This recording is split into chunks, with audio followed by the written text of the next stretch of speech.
1, 2, 3, 4!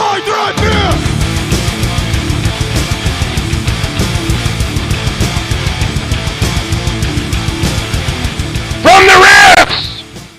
Hey, welcome back to From the Riffs, and I'm Big Will. This is Carmen Belair, and today we're going to be doing an in-depth review of...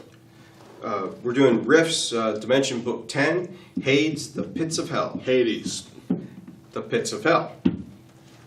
Anyway, we're going to get into the overview of Hades, or Hades, as Carmen likes to call it, and let you guys know a little bit of the backdrop and the backstory involving the actual plane or dimension of Hades. Try to think of it not as anything having to do with the afterlife, more as another realm. Just like you can go to the land of the fairies, well, you can go to the land of Hades, or like the hell lands. Yeah, in Palladium, Hades is a dimension, it is not the afterlife. Hades. It is a dimension and not the afterlife. So as basically, geographically, Hades is the same continental layout as Palladium Fantasy. Yes. Okay. The important thing to remember is that anywhere in Palladium Fantasy where you would find water, in Hades you will find fire. And vice versa. Anywhere in Palladium Fantasy where you would find ice or water, fire. You'll find ice and water. You will find ice and water. Yeah, so they're basically those two elementals are reversed. So I mean, in the heart of what you'd expect to be the heart of a smoldering volcano, that's where you'll find like a giant ice glacier and pools of water, etc., etc. It's just opposite each other. The entire region of Hades is entirely explained. So I mean, they go through region by region according to what demon lord controls it, and then what its properties is like, how many people live there, what demons live there, and in all the realms. I mean, they're all basically horrible places to be.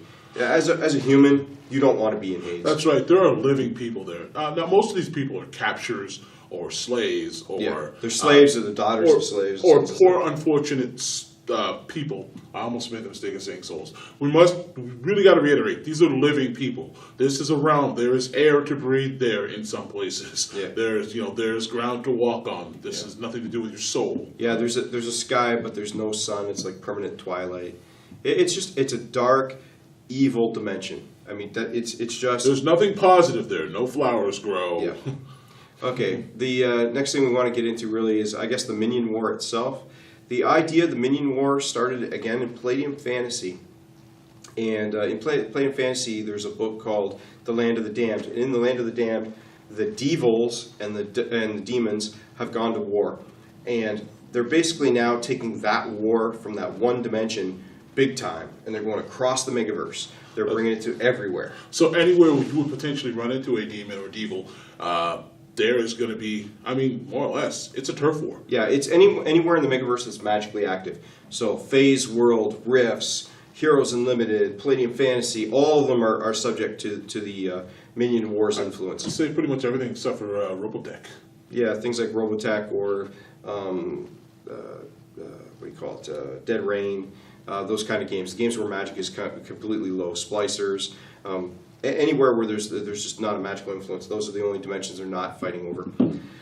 Okay, so after the Minion War, gives you the setup, we have basically the demons. The book goes through the demons' hierarchy from the demon lord to demon princes and vassals, down through the greater demons, lesser demons, sub-demons. You have the fallen, who are demons of a higher stature who for some reason have been cast down. Then you got the slave masters, and then finally the slaves. And for some reason, it's always important to demons that they have rank. Yes. Rank is very important. Yeah, demons basically associate everything by rank. And if you're higher than another demon, if you're a demon above another demon, that demon snivels and scrabbles at your feet, where that demon expects a slave under him to scrabble and snivel at his feet. And if you don't, then you're beaten down. And that's basically how it works in Hades.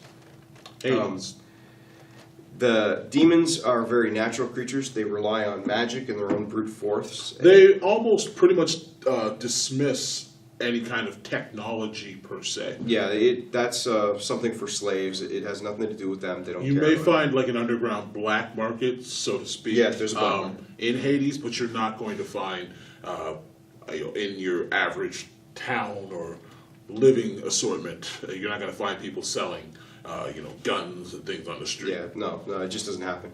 And also for the players to know, like, you're going to be a human or a non-demon. You're the scum of the scum of the scum. I mean, everywhere you go, you're going to be picked on, abused, and just surviving is going to be hard. You're going to be eaten. Yeah, eaten, having your soul stolen. I mean, just the whole thing. After that, we have basically how demons die. It's important to note that demons are not like regular creatures. When they die in another dimension, all that happens to them is their soul, their essence, goes back to Hades and is reborn either as a maggot type thing, and then it grows into a full demon, or it's implanted into a woman and it comes to gestation term and rips its way out. Which is probably why you don't want to play a female character, a female human, in this particular setting.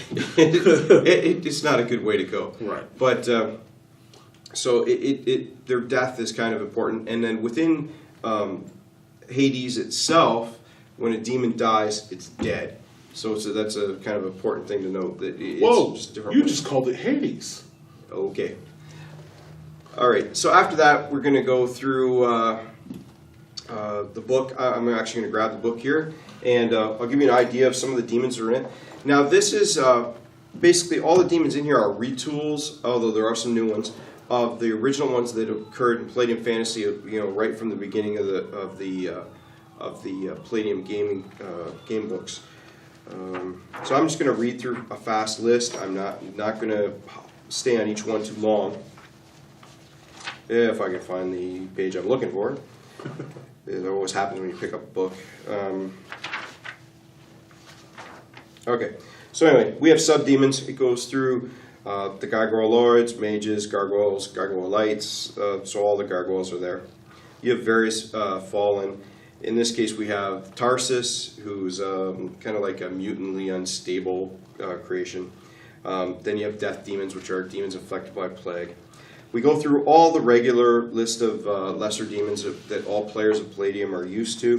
I'm not going to bother going through the whole thing, but I will list out a couple of the new ones. There's things like the Demon Fly, which are new.